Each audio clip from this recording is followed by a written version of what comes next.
In this episode, we talk about why having small achievable goals actually matters in your life, because it provides meaning. And that's the biggest thing that men are missing. That's the biggest thing that is missing from your life, having meaning and purpose. Let's dive in. Welcome to the R.Y.S.E Movement Podcast, a place where men just like you learn to raise your standards everywhere. So welcome, I'm Dave. Welcome to the R.Y.S.E Movement Podcast. Like I said, this episode is talking about small achievable goals. So I always talk about having, the North Star that you follow, the straight and narrow path, knowing exactly where you're going, these big flamboyant goals. However, what if you're starting from a place of feeling lost, feeling stuck? What do you do then? I've been there too. I've been in that place where you're feeling stuck, where you're feeling like you're in your way, that nothing works. Everything feels stagnant. There's no exciting animosity. There's no excitement inside of your body. It's just like numb. It's almost like a void. You go to work, you come home, you're with the kids, you're with the missus, and it's just monotonous. It's the same shit day in, day out. There's nothing inspiring you. You go and do a job that you hate to do it to provide a living. You don't look after your health very well. You drink a couple of beers. You get poor quality of sleep. There's no intimacy with your missus. You're barely connected to your kids, all these sorts of things. Like, I've been there too, and it absolutely sucks.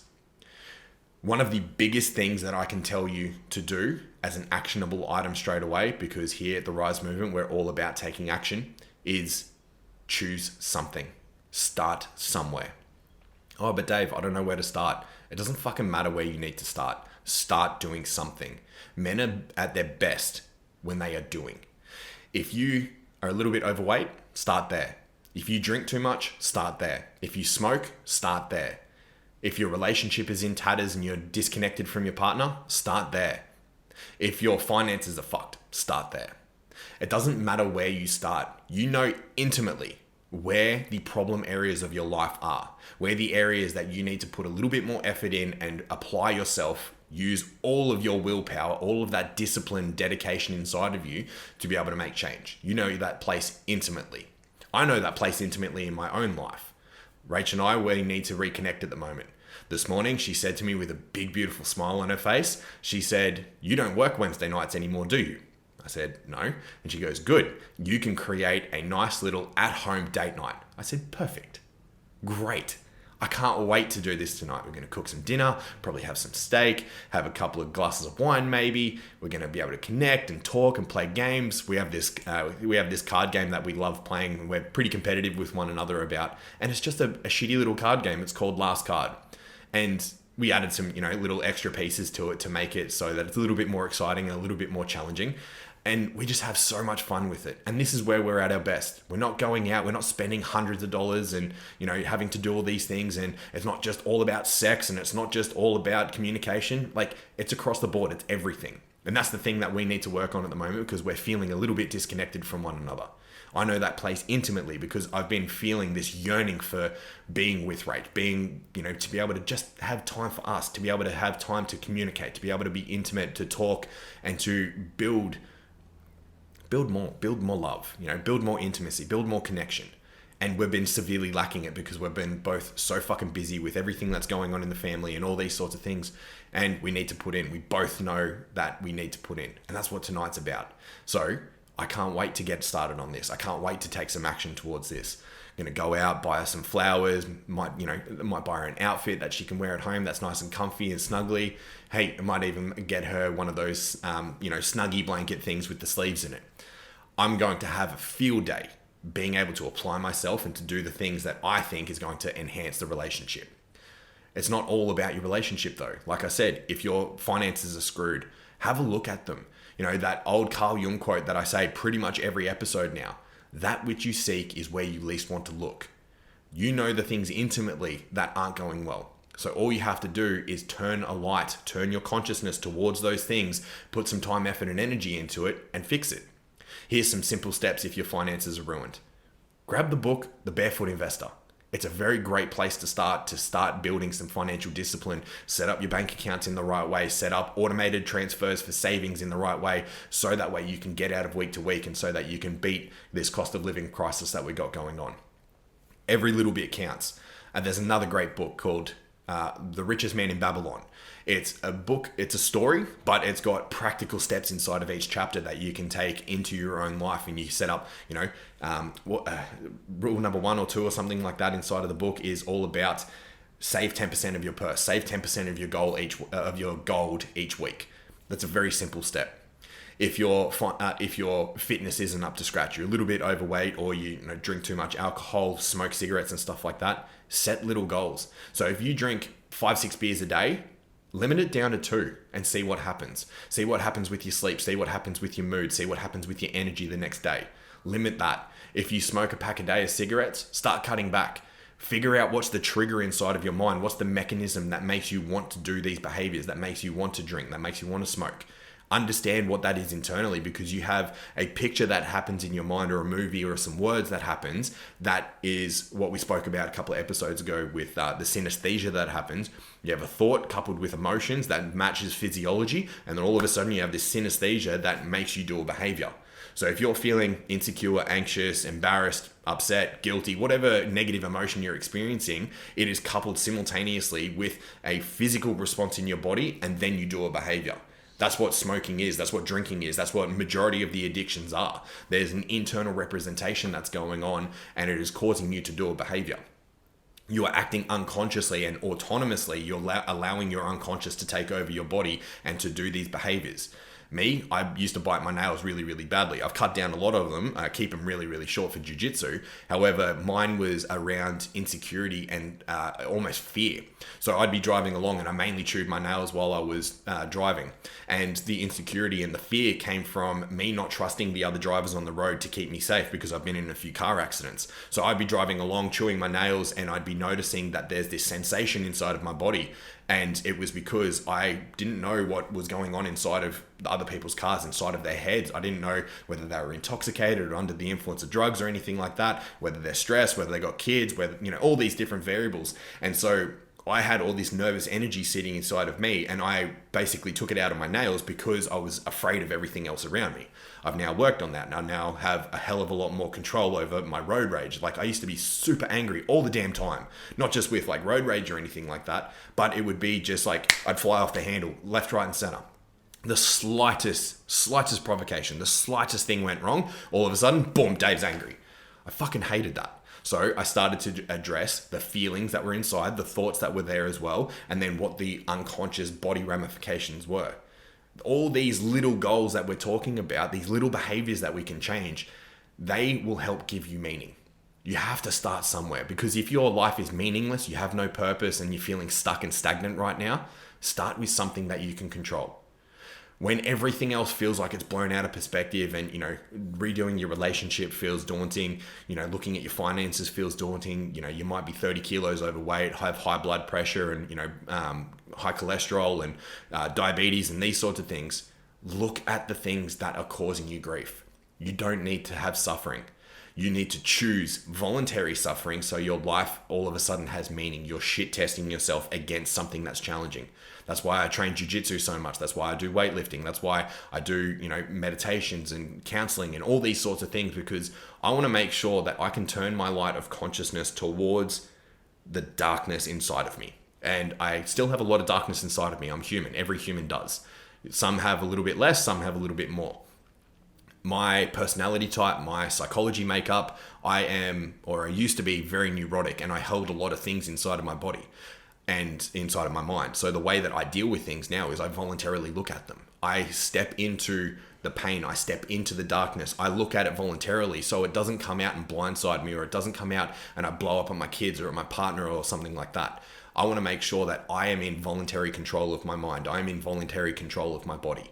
And it gives me meaning. It gives me purpose. I know what my purpose is in this life, because I have set up all these small little goals along the way, from, whether it started with bodybuilding and training and wanting to understand performance more. So I got into psychology a little bit more, and everything built upon it.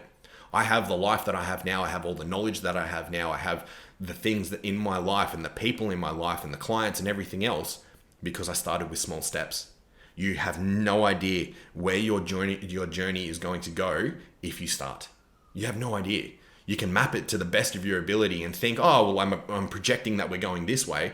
However, life could come along and it could blindside you. It could upend everything. It could put a complete halt on you for the moment until you learn. You either go through it, around it, under it, or over it. You learn to adapt. And that's the big thing when you first start. That journey of 1,000 steps starts with a single step. You don't know where the journey is going to go. And that's one of the most beautiful things about life. The journey along the way, your path and the twists and turns and the ups and downs and the lessons that you learn, they give you extra purpose and meaning. They give you extra ammunition for the things that you've learned. You have to start somewhere. You can't just sit back and just let life happen to you. One of my favorite lyrics to, again, another Parkway Drive song, come from, I think it's the song The River. It's not the years in your life, it's the life in your years. So many people are left sitting back just watching life go by them. Like I said, you work a job you hate. You do it because you have to provide. You work this, meaningless existence where you're on the tools or you're doing whatever you do just to get by. Because one day when you're a kid or when you're a young fella, someone said to you, hey, do this, go down this path. And you've never changed. You've never even questioned it. I had a great catch up with a friend yesterday. I haven't seen him since school, maybe one time afterwards. We caught up yesterday and spoke for 2.5 hours. And the only reason we finished it up there was because I checked my time and I had a client in 5 minutes. We would have been there all damn day talking about things, talking about reflections and, changing jobs and families and all these different things that we got to reconnect on. And the biggest thing that he told me is like, I felt lost with my career. I thought that I had to do all these things because I was good at them, but he fucking hated doing it. He's a people person. Yeah, he likes facts and numbers and logic and stuff like that. He's a people person. Every single business, regardless if you're doing business to client or business to business, you're relating with people. You're interacting with people. If you're doing B2B sales, you have to deal with a person on the other end of that business. If you're doing business to client or business to consumer, you're dealing with people. It's always people first. And so the big thing that he recognized is like, oh fuck, I love people. I love nurturing people. I love developing people. I want to see people thrive. And now, instead of going from being facts and figures and like doing what his boss told him to do with, KPIs and fire this person and all these sorts of things, he's like, no, like I care about people. I want to develop relationships. I want to develop this understanding of people that can allow them to thrive, that allows them to live their absolute best life. Much to the same as what I do. That's why we caught up and got along so well yesterday. It's all about understanding the little things that he can change, that he can take control of in his life. And who knows where the journey's going to go. That's one of the greatest things about starting. When I started jiu-jitsu 2.5 years ago, I had no idea where it was going to go. I had no idea how long I was going to be a white belt for. I have no idea how long it's going to take me to become a black belt. It doesn't matter. The main thing is you start, you do it. When I rocked up to my first session, I remember talking to Fabio Gallup, and he's behind the counter. And I'm like, oh, hey, I want to sign up and so on and so forth. He goes, cool, we'll put you on a 3-day trial so that you can come in and, see if it works for you. We'll give you a rental gi and then, you give it back at the end of the time, just wash it. And I was like, no, like I'm here forever. Sign me up and give me a gi. I'm like, buy a gi. And he's like, no, like do the trial first. You never know. And I was like, no, like Fabio, let me buy the gi. Because the moment I make a powerful decision inside of myself, consider it done. If I say I'm doing something, consider it done. That's one of the greatest things that I've learned about myself is when I say something, I must follow up with action. I must be a man who walks the walk as well as talks the talk. The only reason I am the way that I am now with the decisions that I make and what I say versus what I do is because I used to talk shit. Like I've spoken at length about how much of a douche I used to be, how much of a dick I used to be, the terrible person that I was, the narcissism and the manipulation and all these sorts of things. It was because I was so insecure. And because it was a lot easier for me to be boisterous and flamboyant and talk a big talk rather than it was to act and follow up. So I changed. I recognized that wasn't working for me anymore. Again, looking at the things that I didn't want to look at, the insecurities, the hurt, the shame, these things that I held inside of myself, and doing something about it. So now I pride myself. If I say something, consider it done. I'm going to do it to the best of my ability, because if I don't do it, I feel gross. Like it's a bit of an ick feeling internally. And it might be the same for you. You might have things in your darkness that you don't want to look at, that the moment that you start doing it and you start reflecting upon it, you start taking action on it, it feels a bit icky. It feels a bit gross. And that's only because you've been conditioned into understanding that suppression is a lot easier than dealing with it and confronting it. The moment you feel it, it was like, oh, no, bad feeling, push it down. I'm going to get rid of that. There's some insecurities coming up. Oh, no, don't feel that. Push that away. I don't feel sad. I don't feel hurt. I don't feel guilt. I don't feel shame. I don't like feeling resentment. I don't like feeling rejection. So I'm going to remove that stimulus as fast as possible. I'm going to shove it down into the depths of my mind, into the depths of my body, and never experience it ever again. However, when it pops its little head up, it brings almost a fear response to you. The reason why I can say this is because, one, I've been working with people a long time, doing hypnosis, doing meditation, doing coaching sessions and stuff like that. And I watch the physical sensations happen with my clients. I watch it almost bubble up from their guts and comes up into their solar plexus. And then when they go to confront it and they go to talk about it, it gets stuck around their chest, and they almost contort inwards, and their body goes into this repulsion, rejection, disgust, because you haven't dealt with it. If you haven't dealt with the things that are inside of your mind, inside of your body, and you refuse to look at it, you suppress it, it's building. And think of it like the pressure of a volcano. One day it's going to pop, one day it's going to blow. The more pressure that you have inside, the more that you suppress, the more that you repress without expression, it will explode one day, and it will create chaos and calamity all around you. It'll come up in forms of illness, disease, broken relationships, fucked up finances, poor health. These are the main ways that it manifests. I've seen it time and time again. You see people with acid problems, and this is it's very anecdotal and it's a bit woo-woo, but you see people with acid problems like gastro reflux and stuff like that, and it's because they can't swallow, they can't stomach the shit that they've put up with in their life. It's almost like this energy is trying to vomit itself out. It's trying to release itself out of you. One of the best things that you can do is look at it. Start with that little step. Give yourself some meaning to be able to free yourself. When you free yourself from the burdens, when you give yourself these little goals of, all right, I'm going to get my mental health under check. I'm going to go see a counselor. I'm going to talk about the things that I'm really uncomfortable talking about. You become liberated. The best way to cure repression is by expression. When you do that, you become free. That energy that is sitting inside of you, that repressed energy, is no longer sitting there because it can be released. When you hold in shit, it ferments, it grows, it builds, it bubbles, it grows to a pressure point that you will explode, that you will release. Doing it voluntarily allows you to confront it and to move through it and to integrate it. Doing it where it explodes unconsciously, reactionarily, it causes you to almost get PTSD from it. I've seen that happen before, where something you have experienced and you've suppressed, you've pushed it away, it rears its ugly head, and all of a sudden you're blindsided by it. You're left in a panic attack, you're left in anxiety, and perhaps it spirals you down so that you all of a sudden go on a bender, you go grab the nose beers, and you do the things to be able to numb yourself and run away from that again. I've seen it time and time again. I've worked with some really, really traumatized people that never got the therapy that they needed, that never did the things necessary to work on that dark spot of themselves. And sadly for two of them, they ended up committing suicide because of it. It reared its ugly head when their life wasn't going well as it was, and they couldn't deal with it. So one of them passed rather recently. It was about 2 years ago to this day. And, great family man, all of a sudden starts getting depressed, starts going through all the problems, not looking at the things. And I did my best to be able to try and support him through everything, but it became too much for him.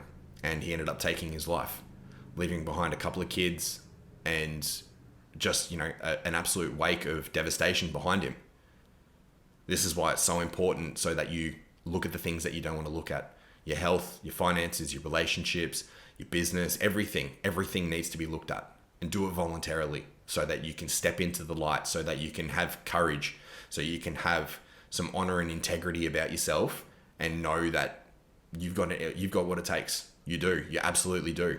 And if you don't feel like you're up to the challenge, reach out to someone who can actually help you. Don't reach out to a mate and say, hey, look, I'm having a rough time, or, go have some beers sort of thing. Reach out to a professional. Reach out to someone who has your best interest in mind and has some skills and some resources and strategies to be able to go, hey, here's what you've given me. I'm going to repurpose it, and I'm going to give you something that you can run with in your life and you can implement straight away. Working with a mental health professional, working with a personal trainer, working with a financial planner, a business coach, someone who has the know-how to be able to get you where you want to be is one of the greatest, most underutilized things, especially in Australia. I don't know what it is about Australia and the overarching belief system that we have here, or the value system that we have here, but people refuse to ask for help. Men especially, men are the worst at it. Men get to a point where, talking about like the feather, brick and truck analogy again, where they get run over by a truck multiple times. Their life is in ruins and they're down to literally their version of hell. They're down into where everything has just imploded, where it's broken. You're numb. You're at rock bottom. And the analogy of the feather, brick and truck is there will be a tickle from, call it the universe, call it God, whatever you want to call it. But that tickle is a little awareness. It's almost like an intuition saying, hey, beware, you need to change this, or you need to go on a different path. You need to address what is being left unaddressed at the moment. And then if you're aware enough, you can make change. You can go on a different path, go on a different adventure, different journey. Or if you ignore it, it festers, it grows, much like the volcano analogy, and then a brick gets thrown through your shit. Think of a brick getting thrown through a window, and that shattered glass everywhere as being the current paradigm of your existence being shattered. You've been blindsided by life. Something has come in and there's chaos and calamity, there's injury, there's illness, there's death in the family. Something has happened that you haven't been aware of, that you haven't paid attention to, and you're now having to react to it instead of being able to respond to it. Again, if you ignore this paradigm shattering brick through the window, along comes the truck and it's going to run you over. And when you get run over, that is you hitting rock bottom. I've been hit by a few trucks in my life because I've been ignorant to the intuition, to the signs, to the people telling me, hey, like this is going on. You need to be aware of this. Otherwise, like you're going to lose everything. And it's hard to stop from rock bottom. It's hard to be in a place where you feel so helpless and you don't know what the first step is because you've got so much to do. Don't let yourself get into this place of overwhelm and start ticking off little steps along the way. That crude analogy again. How do you eat an elephant? One bite at a time. If you have this giant elephant in the room, chaos and calamities around, debt collectors, poor health, whatever it is sitting around, you know it's there. You can look at it. It's a giant pink elephant in the room. Just start chomping away. Figure out what the first step is and get to work. Figure out what the second step is after you've done the first step. Get to work. Keep moving. Eventually you'll be able to have a bit of foresight. You'll be able to see a few steps ahead. You go, oh shit, I've got a bigger goal. I know where I'm going. I know what I need to do. And you won't settle for that because that momentum that you've got from taking these little steps allows you to gain momentum. It's very hard to start with no momentum and to build it. Once you've got momentum, you can move anywhere. You can do anything. You can speed it up. You can slow it down, but it's up to you to decide when you want to do that. If you're starting from no momentum, starting from being stuck and, on rock bottom, God forbid, moving that elephant, moving that big boulder up the hill, it's hard to do. You're starting from nothing. However, once you build that momentum, even if you're moving at 1 kilometer an hour, you're still moving 1 kilometer. You're still moving 1%. You're still moving these little integers closer and closer towards completion. And if you can do that and you can stack these wins up, all of a sudden you can start steamrolling it. You build more resources, you build better strategies, you get more foresight, you know where twists and turns are coming, you know how to process information before it happens. And all of a sudden you're indestructible. You become the momentum. And momentum builds momentum. The more momentum you can build up, the more you can move. If you're starting from being stuck, it's challenging. I've done it, it's not hard. I say that again. For me, in hindsight, it wasn't hard because it was necessary. It was what I must do. However, that was my mindset. I chose to see it as it wasn't hard. It was necessary. It was something I must do. It depends on how your mind is geared. If you're geared to the negative, you'll probably find starting over hard. You'll probably find looking at things that you don't want to look at as hard. But it's meaningful. It will provide a short-term purpose for you to be able to find your larger purpose, your life's purpose. And anything that you can do, any burden that you can bear on your shoulders, much like the R.Y.S.E logo with Atlas with the world on his shoulders, when you bear your burden, you gain meaning. You gain a purpose to be able to stand upright and to face what's coming. That is one of the greatest things that men are missing. So go find your purpose, go find some meaning, and to start cleaning up. It's like Jordan Peterson says, clean your room. Start with cleaning your room. Make your bed every single day. Clean up your room, clean up your house, clean up your yard, clean your car out. Make sure everything is kept up to maintenance and all these sorts of things. Start with the little stuff and watch where it builds. Watch where that journey ends up unfolding. My next journey is going to be really fucking exciting. I can't wait to get started on this. I've got an 8-week program that the R.Y.S.E Movement has started, and I'm joining in for the first one. Like I said a couple of times now, I used to be overweight. I hurt my back in 2017, stacked on a bunch of weight. Highest I saw on the scales was 133 kilos. I'm down to 112 now. I have now set goals. I've written them down in my new journal, and I will be ticking them off, training alongside the men that join me, dieting, doing the mindset, doing the meditations, doing all the things necessary, studying, I don't know where my copy of it is, studying the book Think and Grow Rich. It's somewhere that's up there. Studying Think and Grow Rich along with the men, transforming mind, body, and soul together with the men that join me. I'm so damn excited for this. I feel ready to take on such a big goal and make it happen.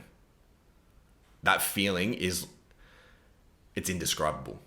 If I could bottle the feeling that I have for the goals that I have for the near future, I'd be a billionaire. This is the thing that's missing out of men's life.